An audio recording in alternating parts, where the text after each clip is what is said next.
Hi, I'm Caitlin, a podcast producer here at C-SPAN. This week in C-SPAN's Afterwards podcast feed, we're bringing you an episode of C-SPAN's Q&A podcast with Freeman Hrabowski, President Emeritus of the University of Maryland, Baltimore County. He discusses the role of college presidents and the handling of campus protests over the war in Gaza. He is the author of The Resilient University. More in a moment.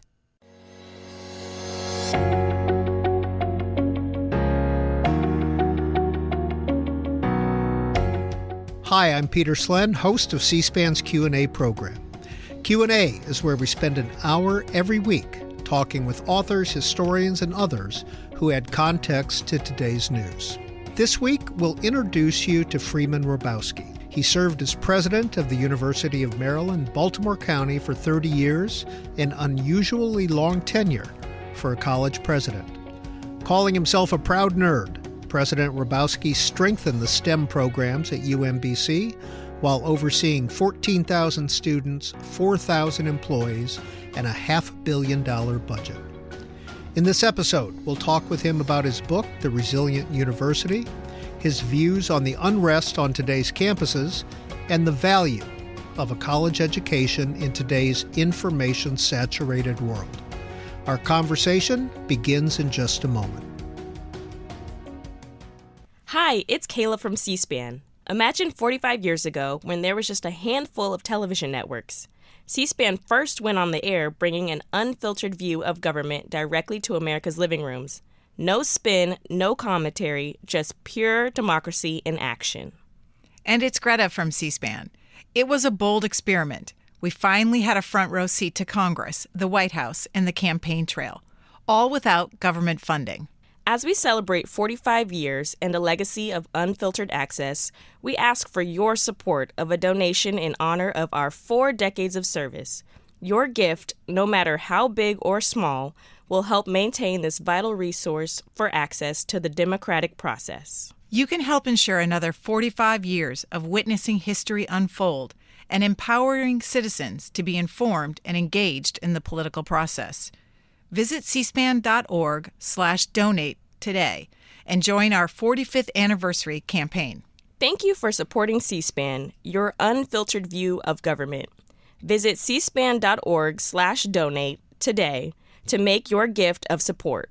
Thank you. Freeman Hrabowski is the author of this book, The Resilient University. He was president of the University of Maryland, Baltimore County for 30 years, 1992 to 2022.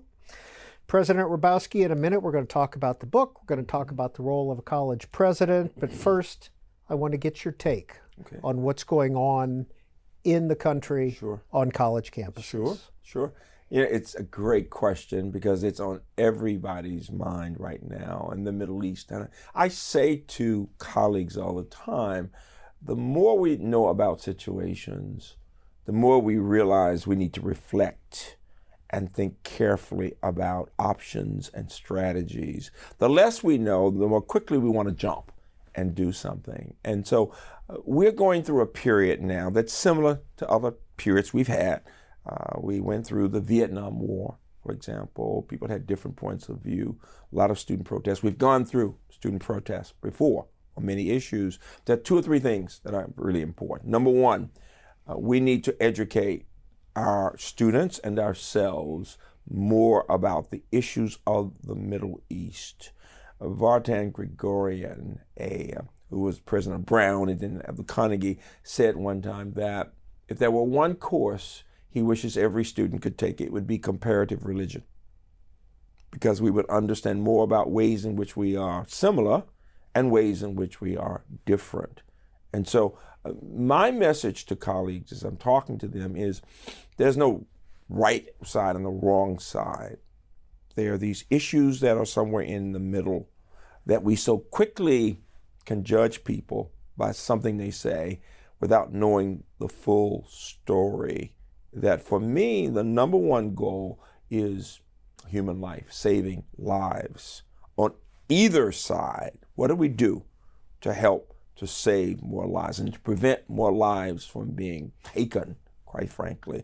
That means everything from supporting those hostages, praying for them. It also means not wanting to see more children killed, on the other side. So I am of the strong belief we should be supporting our country and the president as he and his leaders are working to prevent the taking of more lives. And to me, that is most important. And I would ask Americans to be more willing to understand that any college president is working to do her best right now. And there's no win-win. They're just right now. It's a very challenging situation, but we all need to just calm down, reflect on the situation, learn more about the issues, and feel more for people on any side.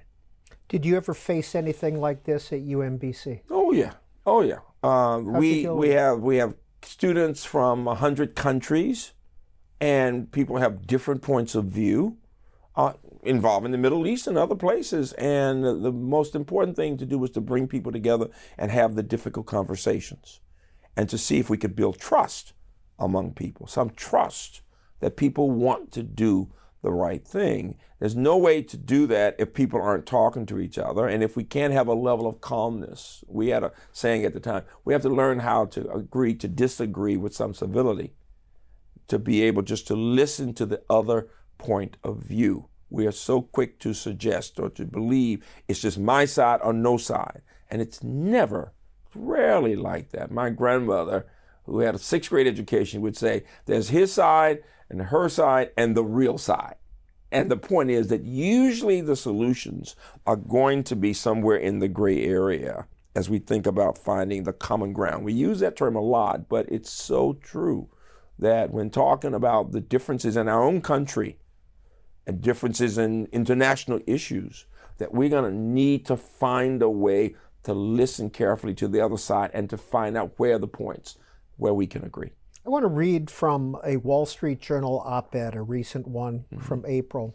It may be premature to call the anti-Israel protests and assaults on Jewish students on campuses across the country a tipping point, but scenes that recall Lord of the Flies, where the university's best and brightest are behaving like barbarians, are prompting employers, parents, and high school students to rethink the value of their degrees. You know, first of all, I think the college degree is more important now than ever. We need people who can think critically. The liberal arts broadly are more important than ever as we think about what it means to be a human being. And we should all be saying we are against anything that speaks of anti-Semitism. That is awful. It just is. Just as we should be saying we want to save lives of those Palestinian children. We have to do both. We really do. And we need to speak out against, whether it's racism or against a group of people. We have to speak out very clearly about that. But we also have to go beyond just speaking out against something. We have to understand the issues. And I know that many of those students who are protesting about a war in Palestine are not against Jewish people. There's a difference between being bothered by the leader of a country, and that person's approach to war, and versus being against the people of that country. Many people in Israel are not pleased with their leader right now. We know this. President Biden knows this. And so we have to make these distinctions, and we have to be clearer about what we truly believe. I am not willing to accept the idea that this country will condone anti-Semitism. No, there are those who are really wrong in saying that, and we have to say it. At the same time, I know that decent people don't want to see children on the other side and families killed. And we've got to get back to those fundamental human values as we talk about these things. If this were happening at UMBC Yes. when you were president, Yes. how would you handle it? Yes, and there are two things I would say. First, there's a wonderful president there, and so I'm very careful to keep a distinction that I'm president emeritus. I'm no longer there, and I'm talking with presidents around the country. But I would say what we always did, and what I see people on campuses doing around the country, in the most enlightened situations, is finding ways to bring people together to have the robust and difficult conversations. The challenge is that when you're in the midst of the heated protest and you're in the midst of negotiations, the emotions can be rising so much, and you're just it's so heated, you don't get to reason and the way to deal with things. And that's a part of what some campuses are dealing right now. And they're going to need the time to get things to calm down some. And some demands just will not be met. But at the same time, others can be, at least in terms of making sure we're keeping people safe, right? I mean, when you have Jewish students who are not feeling safe right now, but when we have Palestinian kids or people who are supporting the Palestinian cause, who are saying, we need to stop this war. We need to protect human beings. And I think there's a way to do that. I would say, and I'm a strong believer in the right of Americans to protest peacefully. Peacefully. We get into mistakes and problems when it's no longer peaceful. That is the point. We want to make the point that we want to support our president in helping that country to stop the war. I mean, I understand we've got to deal with issues about the hostages for sure. And we have to deal with safety of people on both sides. But as we protest, we must do so peacefully. And as presidents are dealing with these issues, the first thing they have to do is to work on the safety of their students. That's the point. You want to make sure people are safe. And one of the things people don't say enough is that sometimes when you have these student protests on any campus, some of the people protesting are not students and they have their own agenda. And that can be worrisome to people. I heard the dean of journalism at Columbia saying that. I know the president of Columbia is concerned about the safety of her students. And people are angry right now. But people are angry on both sides. People are very angry. It's easy to criticize that leader. The best the leader can do is to remain calm, to listen to the different perspectives, to work to do the right thing based on listening to these people, and to give the situation the time to calm down some so we can have more conversations. And once we get to that, then we need to have more of those challenging conversations. I read a piece just in the last 24 hours that was saying there's not the intellectual rigor to the conversations. It's not just them or us. We need to understand the issues. And that's why college education is more important than ever, and a college education that teaches people to listen to the other side. That it's not just one point of view. We've got these different points of view that must be taken into account. Well, Speaker Mike Johnson visited Columbia. Yes. Let's listen and get your reaction. We just can't allow this kind of hatred and anti-Semitism to flourish on our campuses, and it must be stopped in its tracks. Those who are perpetrating this violence should be arrested. And I'm here today joining my colleagues and calling on President Shafiq to resign if she cannot immediately bring order to this chaos. If this is not contained quickly, and if these threats and intimidation are not stopped, there is an appropriate time for the National Guard. We have to bring order to these campuses. We cannot allow this to happen around the country. We are better than this. Speaker of the House. Yes. My first statement, we must take the politics out of education. We must not be driven by political comments. We must be driven by moral principles. First, calming down. I am always bothered when people quickly call for the resignation of a president, of a leader, when the leader is working to do the right thing as much as possible. Number one. Number two, really important, we have to separate the issues and think about them. Violence, no. We cannot have the violence. We must make sure people are safe. It's very true. Whatever we need to do to keep people safe. And violence is wrong. We cannot have the protests become violent. When they do, we have a problem because that's the safety of people. God forbid, we don't want people killed in the midst of a protest. Number three, we must look at, again, the complexity of the issues. It is perfectly legitimate for Americans to say, we agree with you, President Biden. We need to do everything possible to stop this war and to stop the killing of children. We understand the need to protect those hostages and to do whatever we can. And there's got to be some diplomacy used to do that. But right now, as these young people are showing and others, people are worried about the thousands and thousands of people being killed through a war that just means a lot of bums.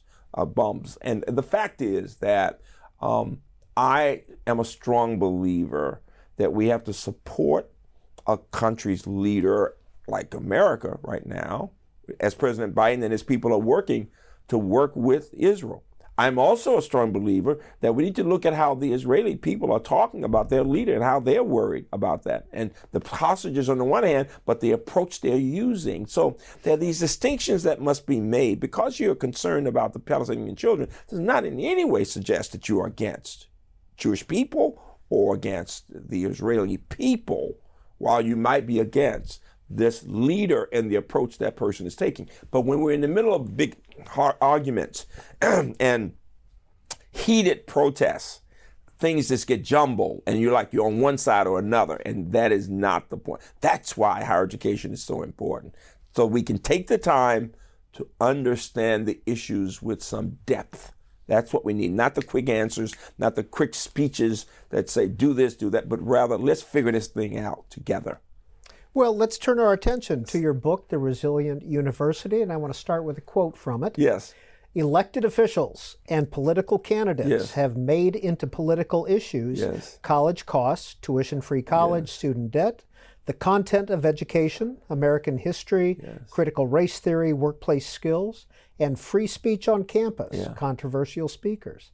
This is a double-edged sword. Yes. What do you mean by double-edged sword? Yes, sure. On the one hand, we must have freedom of speech. It's true. People need to be able to say what they think. It's one of our rights as an American, as Americans. On the other hand, when the speech becomes that which creates violence, or when it becomes anti-Semitism, and all of a sudden we see the violence, we have to do something about it. That's the first point. But the second point is that we make sweeping generalizations about the cost of college and without understanding the specificity. There are many institutions that have worked very hard to keep costs down. We should talk more about our community colleges and the job they do, more about public institutions and private institutions that have discounting, right? And most important, we need to see how much education transforms lives. Show me a family that's had success with college in terms of their kids, for example, that will not want the grandkids going to college. The challenge we face is that only about a third of Americans have four-year college degrees. And we have millions of Americans who started college, unfortunately, and for whatever reasons did not graduate, and they have a lot of bills, so they don't feel good about it. And then all the others, the literally 60+% of Americans who've not had the college experience, who don't know what it might do for their kids. And that's not just about finding a job. When we look at all the statistics on what happens to college graduates and their lives and the way they can participate meaningfully in our society, we see why colleges are so important. Find me, though, that family that's had success that won't say others deserve to have that right too, whether it is a 2-year or a 4-year experience. The important thing is post-secondary education. It's why we are as advanced as we are as a society right now, not just in the STEM areas and technology, but when thinking about the role America plays in the world. It's because we have all of these educated people that we've inspired other countries to want their children to be educated. The challenge we face right now, as I talk about, and my colleagues and I have got wonderful colleagues who are co-authors of this book, from a provost to a vice president for finance to a senior leader on our campus. All three of them, we talked with people throughout the campus, and I work with people around the country. And what we saw was this, in terms of the Resilient University in the book, was this idea that we all get knocked down as a society, as people, as universities, but we have to be with the kind of flexibility to get back up and to say what else must we do if we're going to take the institution to the next level. And most important, to put students first, the success of students at the core of whatever we're trying to do. Freeman Hrabowski, what's a definition of a successful college education? Sure. To be educated is to be ready to learn and to grow and to develop. I'm over 70 years old and I'm studying French. You know, je parle français avec mes étudiants tous les jours. When I started several years ago, my students laughed at me, and I said, "What? Why are you laughing?" And they said, "Doc, don't you think you're kind of old?" No, we're never too old to learn. It was Beckett, the Irish poet who spoke in French, who wrote in French, who said in one of his books, the character was studying the dancing of bees. And when bees are dancing, they're communicating. And this character said, here's something I could study all my life and never understand. But he said it with great rapture. He was fascinated because the more he studied the dancing of the bees and the more he began to understand how they communicated, the more he realized there was so much more to know. The essence of education is developing the wisdom to know I can learn. I've learned some things, but there's so much more to learn. And to have that lust for learning, to be grounded in the notion that the humanities will always matter because it's always about behavior of people, the arts, the social sciences. And yes, I'm a mathematician. I get goosebumps during math, but my mother, the English teacher in math, always said, but at the core will be the humanities. And so being a broadly educated person means being able to think about the different perspectives, being able to think about other points of view, looking for not just information, but trying to gather from the information, to gain from the data, what's significant that can make a difference in our understanding how to solve the problem.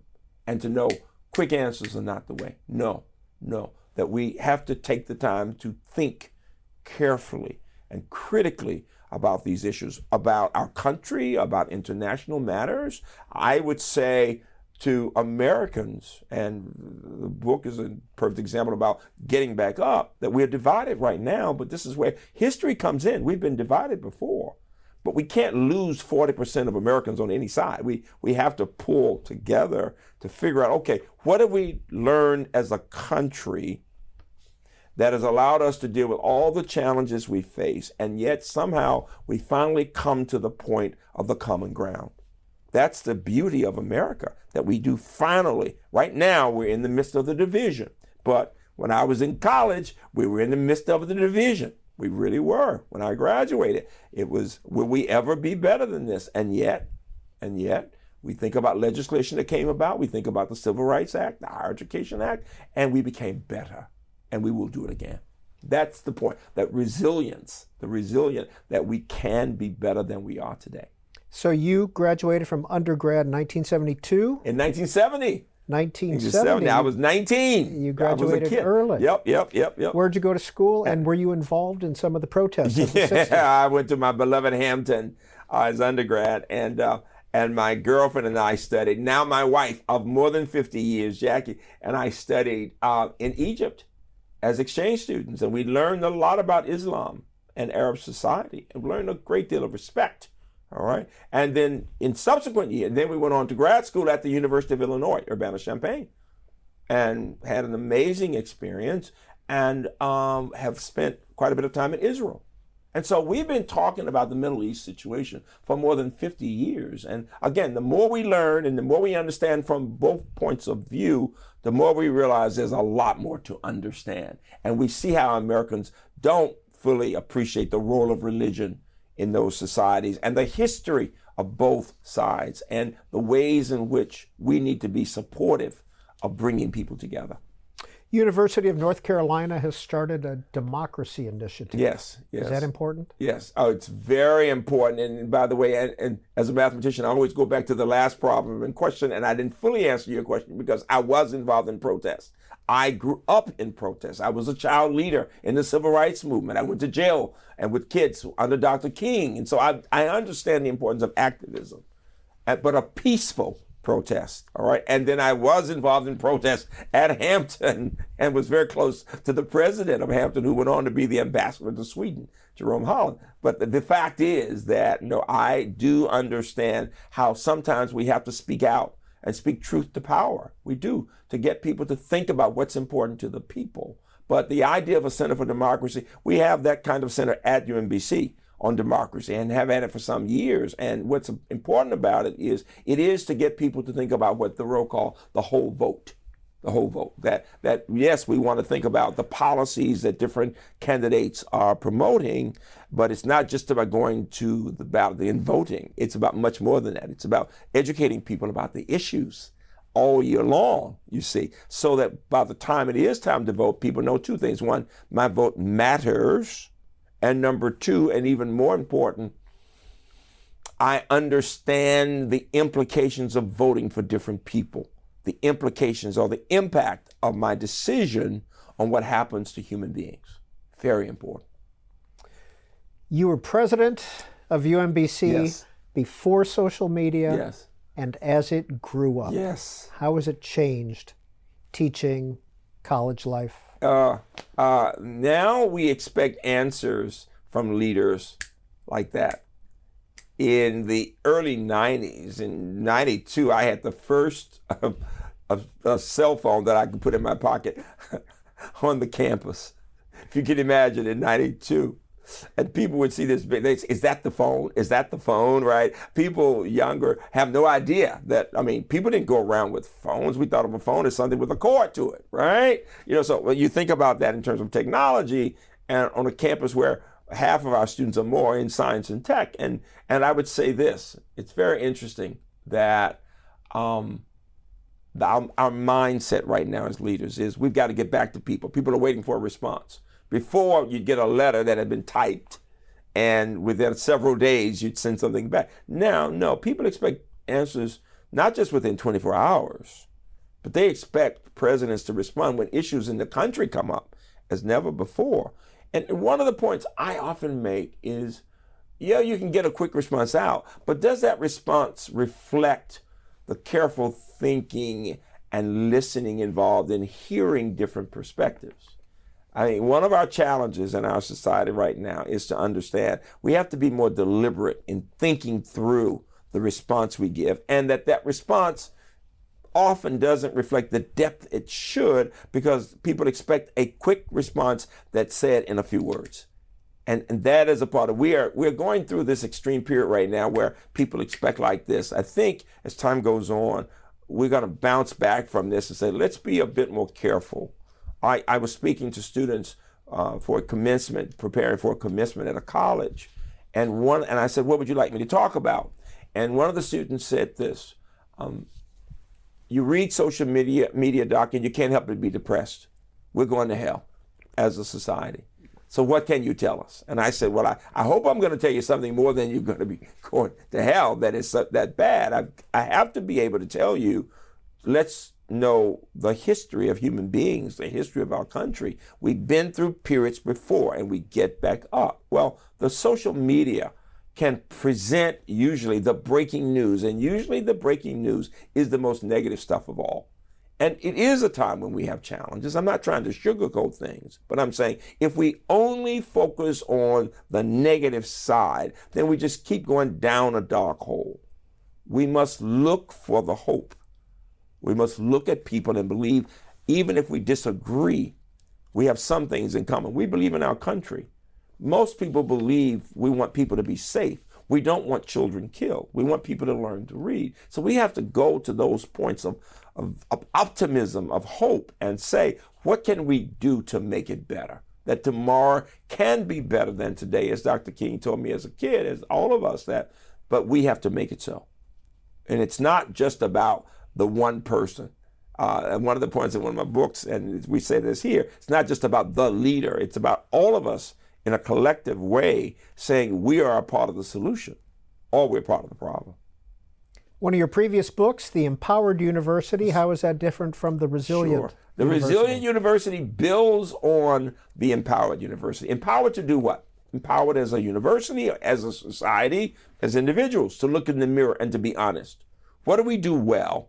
And where do we need to improve? We need to be willing to say success is never found. There's much more work for every university to do, and for a country, and for people. We have to know we can be better than we are, you see. And so the Empowered University focused on how we go about helping people to appreciate the fact there's a role they can play. And the Resilient University came after COVID, when universities in our society were knocked down, and we were in the middle of political divisions of all types and race issues and George Floyd and all of that. And the fact was we needed to bounce back. And we need to do that now to understand, to make education more effective, to look at the ways in which we can use technology, to look at the gap between those who have and those who don't, to understand more about our role in the global society, and to understand how we can make politics in our country more collaborative, I would say, that it doesn't have to be just doesn't have to be, I'm against you and you're my enemy. If we are Americans, there have to be ways in which we can pull people together. And there are people who are bipartisan who want to do that. And we need that now. But we need elected officials who want that also. And the Resilient University speaks to that issue of the ways in which, by having a vision for who we want to be, and by moving through that vision to actions that speak of hope and of the passion and courage to do the right thing, even when it's not popular. So what we talk about in this book, The Resilient University, Purpose and Inclusion, is exactly what we need to be talking about when thinking about our society, that it is so important that we believe in ourselves and to believe we can be better than this. Well, let's go back to the Resilient University. Yes. Quote, higher education matters. Yes. While graduates still report positive college experiences, the U.S. population in general is reporting declining approval for higher education. Right. Why is that? And it's because we look at the broad side. The fact is that most Americans have not had the experience with higher education. All they do is hear what elected officials sometimes say and what the media will say. Higher education, does it really matter? And I'm always saying, let's look at who is in Congress. Let's look at who the elected officials are. Let's look at the media people. Most have college degrees. They've gotten their jobs as a result of their education. When you look at the general population, most people don't have a college degree. They don't know the experience, but they hear their leaders sometimes saying these days, does it really matter? Of course it matters. And not just to get a job. It does help with the financial side, but there's so much more. I mean, I am a strong believer a person's life is richer when that person can read and think and write and communicate effectively, when that person can think through issues as a result of having had certain experiences in the educational world. And those involve analyzing problems, learning how to listen critically, learning how to speak carefully and clearly. My mother would always say that good writing reflects good thinking. Clear writing reflects clear thinking. You can't write well if you don't think well. We need an emphasis on the power of the brain, quite frankly, of the brain and the heart, I would say. That comes from studying the arts and humanities and the social sciences. It helps us to hone our skills and our ability to see things differently. Very important. Okay, Mom has come up twice so far in our conversation. Yes. Tell us about her. Yeah. Mother was an amazing mother and father, a great father too. They were educators, and all of their lives, they haven't come out of poverty in rural Alabama, and I grew up in Birmingham. They spent their lives in different ways teaching.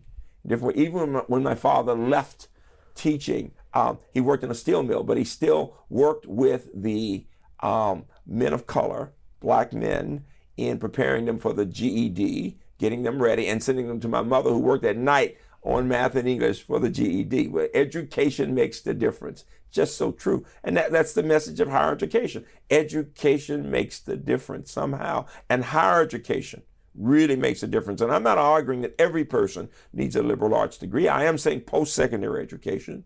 But quite frankly, the leaders in our country are typically with that liberal education. And I'm challenging universities, as I do when I'm working with new presidents in the Harvard program. I'm saying we criticize Congress, but they're all our graduates. Almost all are our graduates. And so I'm saying there's more we need to do to help people learn how to work effectively and to think about those values like truth that should be more important than ever. So we in universities have work to do. We have prepared leaders, and some are wonderful and others are not.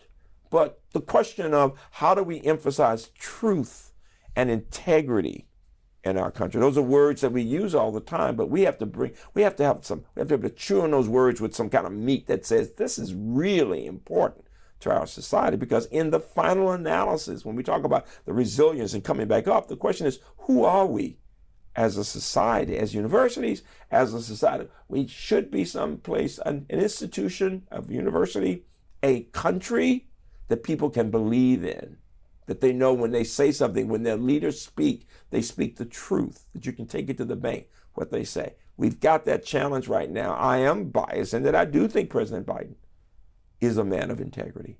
I really do. And that's now what I say on my campus, and what I was saying when I was president is, you have the right to vote for whomever you want.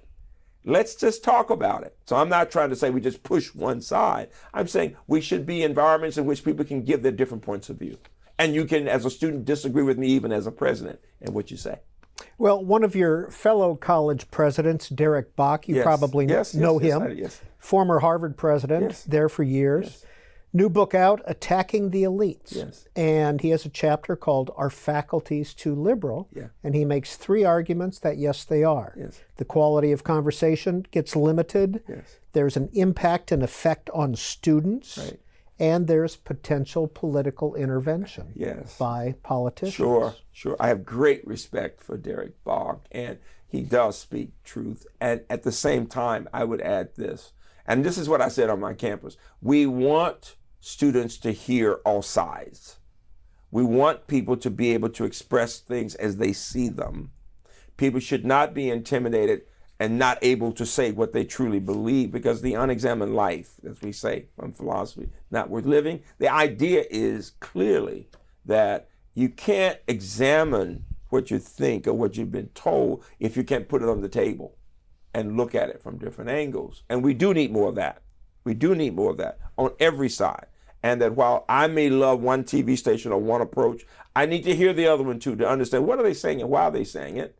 What part of it may have some truth that I need to hear. We can't just be one or the other. We've got to find ways to have the robust conversations on our campuses.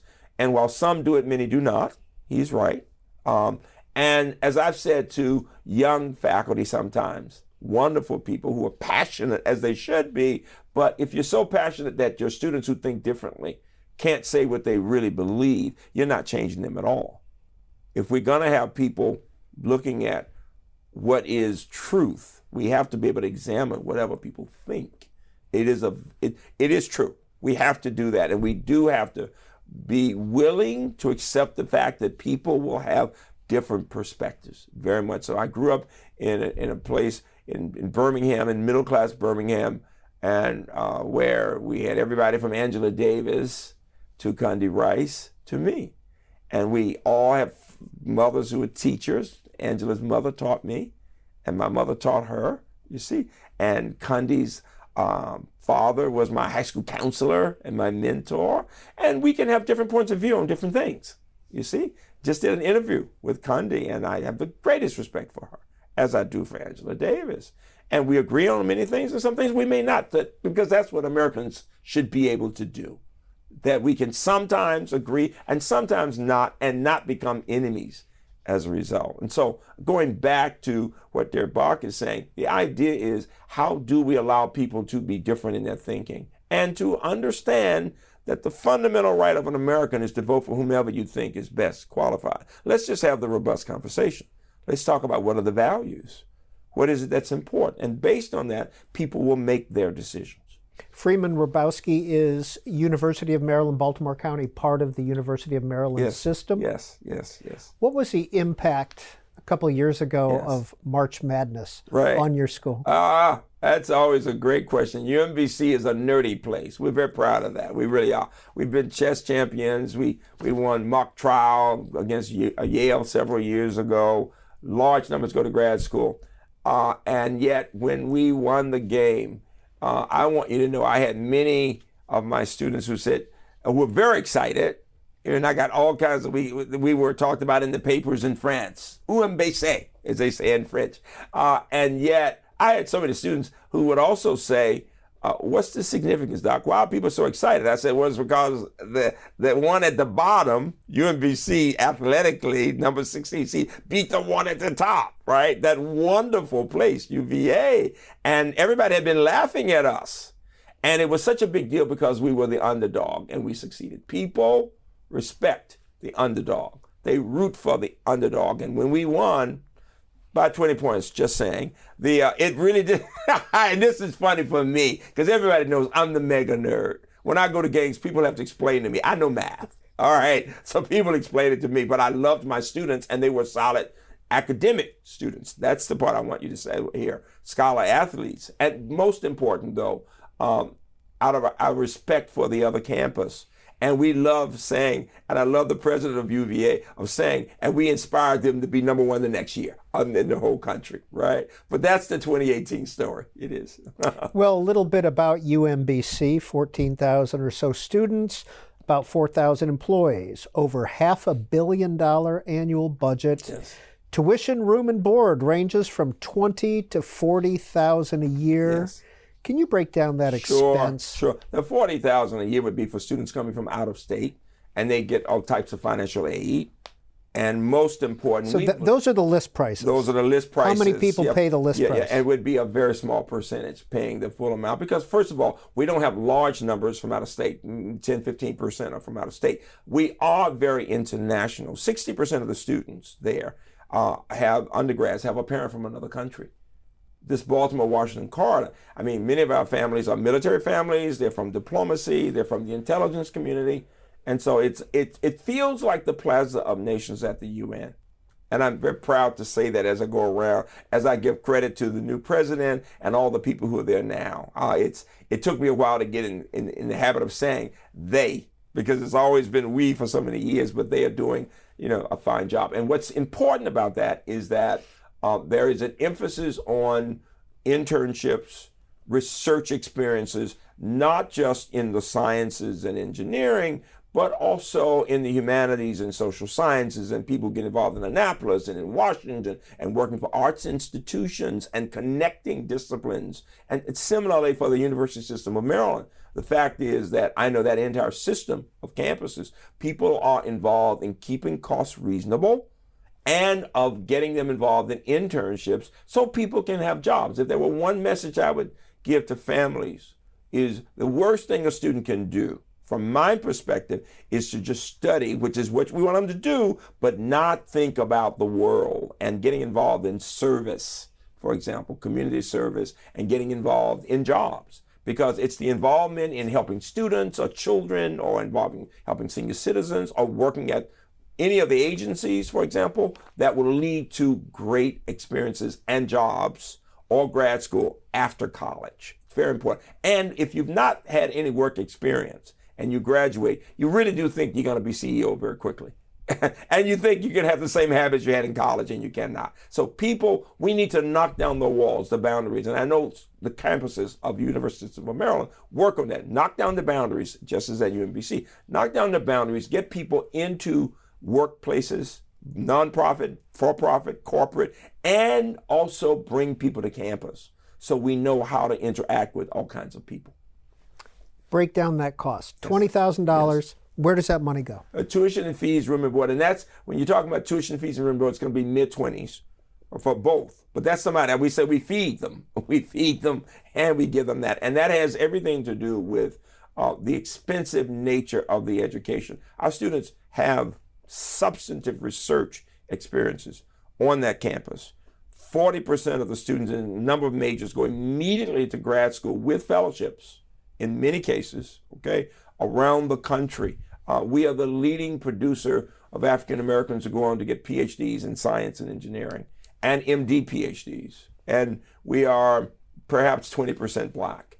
The largest minority group on that campus is Asian American, from parents from all over the world. But the costs have everything to do with the quality of the education. A first-rate faculty, number one, first rate with many publications, and more important for the undergraduate, great teaching, but the research is a part of the teaching. We've got, whether people are in political science and writing on democracy, or they're in biochemistry and solving problems involving HIV. They are well informed because of their own research, and they care about students, including not just the PhD students and undergrads. We were very proud to become Research One. So the research is first rate. The teaching, and we are often seen in top group of innovative campuses, all right? These students are getting a superb education. And I would say that for that University System of Maryland, that the campuses really focus on that, the quality, and on the interest in making sure when they graduate, they have a preparation to go to grad school, med school, law school, or to get a good job. And this card is amazing for that, as you know. between Baltimore, Virginia, up to New York. A lot of jobs in that area. This is a three-part question, Freeman Hrabowski. Yes. What's the role of a college president? Yes. The board of trustees? Yes. And large donors? Sure. So I gave a talk recently to the Association of Governing Boards, which includes universities and colleges, public and private, in the last month in Boston. And I talked about this role of the board. The board's responsibility has everything to do with setting policies and working with the chancellor of a system or with the campus itself, if it's just one campus, to ensure that we get a president who has the experience necessary to lead with moral and strong academic values. And so that board is responsible, as is the case in corporate America, for succession. More than anything, I serve on corporate boards too, and the same thing, the idea of making sure you have strong leadership who will lead and manage the campus. The board's responsibility is at the policy level, quite frankly, and to make sure that people are following those policies as the leader of the campus is doing the management and the inspiration, because part of the role of a president is to inspire people to believe that we can be better, to believe in ourselves. As a young campus at UMBC, yes, to believe in ourselves, to look at the strength of the faculty and the commitment of staff. I should say that the staff at a UMBC, very committed people, professionals who have at the center of their work that student, and most important, academic success. We are very academic, and that's a part of the message, even as we talk about the great role of sports in our society, to make sure that we are keeping the academics at the forefront, that we want students to think well and to learn how to work with other people. And you asked about the board, you asked about the president, and then you asked one more. Donors. Oh, donors. Large donors. We love large donors. I will mention three. Our Linehan Artist Scholars, after the artists, quite frankly, on our campus, and students to become artists. And number two, our Sherman Scholars. Betsy Sherman is very large donor for our campus. And the Sherman Scholars Program is designed to prepare teachers for challenging schools. What could be better?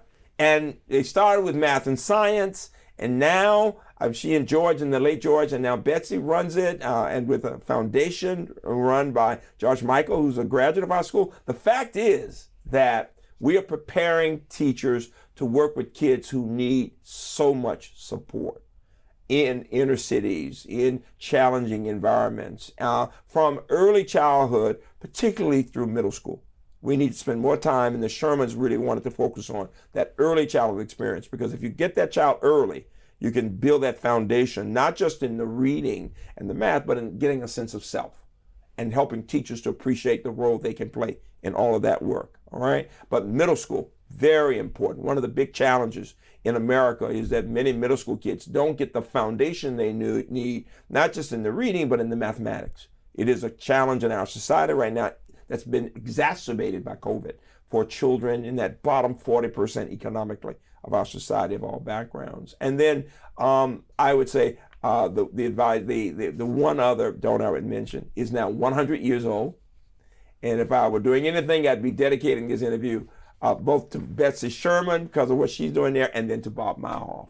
He and Rita Becker Who is Bob Meyerhoff? Bob Meyerhoff is a philanthropist, an MIT graduate, who started this program, the Meyerhoff program, leading program in the country for producing Black scientists, in a conversation with me that was wonderful. I was introduced to him by Bob Embry, president of the Abel Foundation, and from the first conversation with Bob Meyerhoff, and this is literally more than 35 years ago, at a time when I was in my 30s and he was in his 60s, and we began the conversation with his asking, what can I do to help more Black males succeed in our society?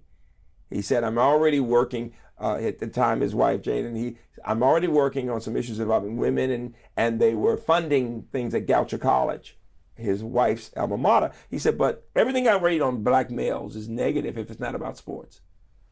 What can we do? And we were working at the same time to figure out what can we do to help more blacks and minorities succeed in science at UMBC. We married the two ideas. So he is the co-founder of that program. And most important, has been asking good questions for more than 35 years.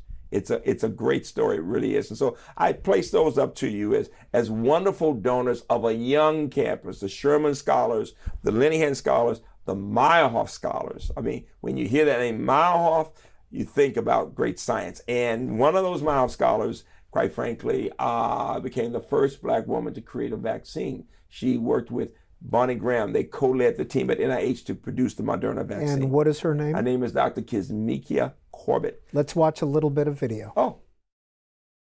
I often describe myself as a viral immunologist, which is just a fancy way of saying that I study the immune system's responses to viruses. I more specifically use my viral immunology expertise to inform the development of vaccines and therapeutics for coronaviruses and other viruses with pandemic potential.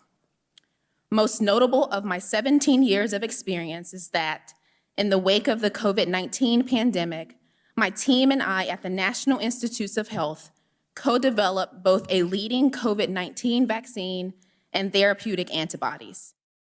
A young woman who grew up in rural North Carolina. We recruited her at 17. She's now in the faculty at Harvard. It's a wonderful story about the power of education to transform lives. Was she a Meyerhoff Scholar? She was a Meyerhoff Scholar. She was an M17, meaning the 17th class of the Meyerhoffs, yes. Freeman Hrabowski, can large donors have outsized influence? I'm thinking Bill Ackman, Harvard, Claudine Gay. You know, of course they can. The ideal situation is for the donors, like Bob Meyerhoff, Betsy Sherman, to want to know more about what goes on, to want to be supportive of campuses as they work on the projects that they're funding, quite frankly, but to respect the expertise of the educators to make final decisions. It's perfectly okay for any donor to raise questions of any kind and to do so in a respectful way. But the real question is, who is it that has the real expertise? We would not try to tell a neurosurgeon how to go about the operation. One of my leading Meyerhoffs is now a full professor in neuroscience and psychiatry at Duke, Dr. Khafre Zarasa, who comes out of the Montgomery County Schools, and he's full professor, Howard Hughes investigator, member of the National Academy of Medicine, and he's in his 40s. It's unbelievable. Nobody would ever try to tell him how to work on the problems involving the brain. You see? You know, and the same thing, people think that education is where they have expertise because we all graduated from high school and college. It's just not true. There is something called expertise in this world of education, and we need to respect people. It's fine to ask questions and to make suggestions, but never should people have the kind of influence that says you have to do what I tell you to do. No. In your book, The Resilient University, you report on graduation rates, yes. And these are for 6 years. Yes. Hispanic students, 20% success. Black students, 28% graduate within 6 years. White students, 41%. Asian students, 61%. On top of that, you mentioned earlier, a third of Americans go on to get advanced degrees. Yes. Why are those disparate? You need to know, first of all, that as a stat person, I'm loving the fact that you're using statistics. You've got something incorrect. Let me say this.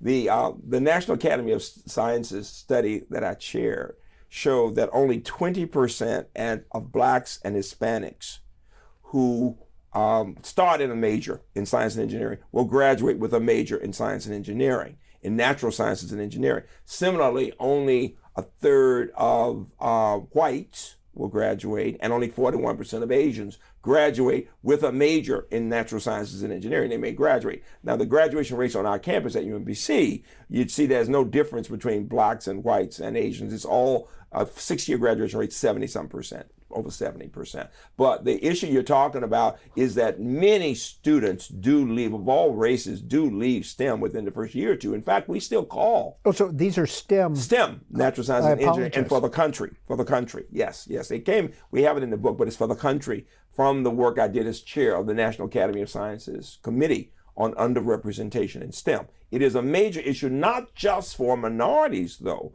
The majority of students who start in natural sciences and engineering in colleges and universities don't succeed in those areas. They change their majors. I often will say to groups, how many of you started off wanting to be a doctor and you ended up becoming a lawyer?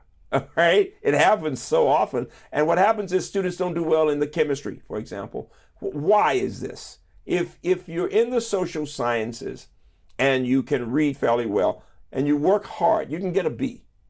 In most cases, you can get a B if you do your homework.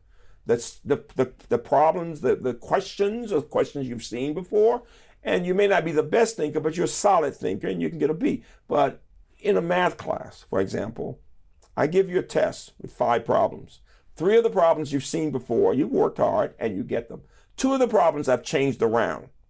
And all of a sudden you say, oh my God, I haven't seen this. And before you know it, you don't get those 2 in the time and you get a D. And that kind of thing happens. The unpredictability of performance in STEM happens all the time. And that's why my TED Talk focuses on this need for collaboration among students and the idea of the expectations we have, not just for students, but for our colleagues, for ourselves. You know, if I put a math problem on the board and I give you, the class, a test on that problem, and nobody is able to solve the problem, did I teach the concept? You see, I would argue, no, I've not taught it. That somehow the people didn't catch the concept. They didn't grab it somehow. Yet we tend to think too often in our society and beyond that if you put it on the board, you've taught it. So if most people fail it, and in many cases, 60, 70% of students fail tests in STEM areas regularly.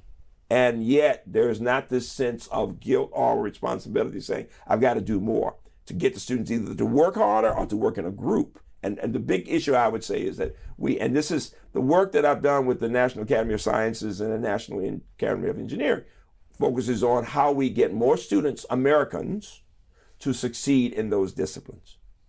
And what is that path to success? Sure. It's what we talk about in the Mile program and what I say in my TED Talk. It's having higher expectations for ourselves that we can have many more students succeeding. The National Science Foundation would say it's trying to work to get more students to succeed in the first year work. What people tend to think is if people don't make it, well, it wasn't for them. Because in our society, we tend to think that each person is either a math science type or they are history, English, and arts type. By the time they get to college, they already know. They're thinking one way or the other. That's just not how it has to be. We are learning that more people can be in technology than we thought. You can have a major in English and still have great background in technology and do something that combines the areas or our areas in imaging and digital arts, you see. So we have to stop thinking that people are math science types or history English types, that they can learn both. And we have to stop thinking, well, you've got to be really smart to do the math and science, or you're this quiet person on the side who does math and science. No. There are other societies where it's just expected that everyone will succeed in those disciplines. The person may not want to be a mathematician or scientist, but there's a level of math one can learn. We all need to learn statistics. If you ask most Americans if they like math, they laugh. Whenever I ask that question, educated groups, they will laugh and they will say, how do you put math and like in the same sentence? Well, I'm this Pied Piper for people in math and science. I'm saying, no, it's not just about minorities and just about women in general. We want more people appreciating what math and science can do connected to humanities and social sciences. 30 years at UMBC. Yes. What do you take pride in? What I take pride in more than anything else would be our students and our faculty and how and the staff who've been developed over the years, because any university should be a learning institution, a place where not just the students, but faculty and staff are learning all the time. And I take great pride in all of the people there who have been there, some have left and gone other places, and who are doing so well. When I tell you, I was at Duke, and I could point to 4 that I saw that day, faculty members some already tenured in medicine and engineering. When I think about today, this morning, coming here, a young man calling me to say he's just become full professor in engineering at Clemson, and that president of Clemson is a UMBC graduate with 3 degrees, or the head of North American philanthropy for J.P. Morgan is a young woman who grew up in inner city Baltimore, went to a trade school, came on to UMBC as a little valedictorian, becomes a lawyer, Alicia Wilson, and then works at Hopkins as a vice president, and is now at J.P. Morgan over philanthropy for North America. I mean, you can't help but think the Speaker of the House of Maryland is a psychology graduate of UMBC, first woman head of the House of Delegates, first Black, who works with all kinds of people and is amazingly effective, you see. So the point I'm making is, for any educator, the legacy has to be the students. My mother always said, teachers touch eternity through their students. Freeman Hrabowski, 30 years as president of University of Maryland, Baltimore County, the author of this book, The Resilient University. We appreciate your time here on C-SPAN. The last chapter is on hope. And I always end by saying, it sounds trite, but keep hope alive. We must keep the hope.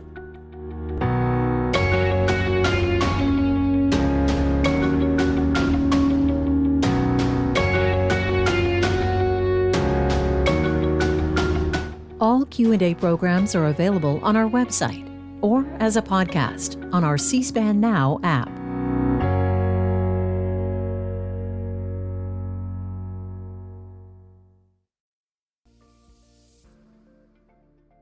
Thanks for listening to this week's Afterwards podcast. If you are interested in podcasts about nonfiction books, listen to C-SPAN's Book Notes Plus podcast for interviews with authors and historians hosted by Brian Lamb.